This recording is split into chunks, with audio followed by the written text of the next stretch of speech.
பிரசங்கம்னாலே இது எப்படி இருக்கணும்? என்னை தட்டி கொடுக்குற மாதிரி இருக்கணும், என்னை உசுப்பேத்துற மாதிரி இருக்கணும், என்னை உற்சாகப்படுத்துற மாதிரி இருக்கணும்.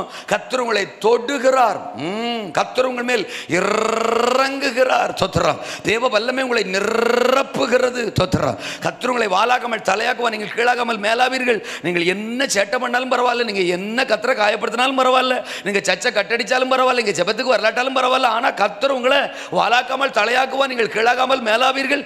இப்படித்தான் தீர்க்க தரிசனம் வரணும், இப்படித்தான் தீர்க்க தரிசனம் பேசணும், இப்படித்தான் பாஸ்டர்னா பிரசங்கம் இருக்கணும் அப்படிங்கிற ஒரு எக்ஸ்பெக்டேஷன் மாறி போச்சு. அப்ப அன்றைய நிலை பெத்லகேம்ல எப்படி இருந்துச்சுன்னா, ஒரு தீர்க்கதரிசி வரும்போது நம்மளை கரெக்ட் பண்றதுக்கு தான் தீர்க்கதரிசியை தேவன் அனுப்பி இருக்கிறாரு, நம்மளை சரிப்படுத்துறதுக்கு தான் தேவ மனுஷனை நம்ம ஊருக்கு தேவன் அனுப்பி இருக்கிறாரு அப்படிங்கிற எக்ஸ்பெக்டேஷன் அன்னைக்கு இருந்துச்சு. இன்னைக்கு சரிப்படுத்துற மாதிரி வார்த்தை தீர்க்கதரிசி நாவல இருந்து என்னஞ்சிடக்கூடாது, வந்துடக்கூடாது. நம்ம தீர்க்கதரிசியை சரிப்படுத்திடுவோம். தோத்திரம்.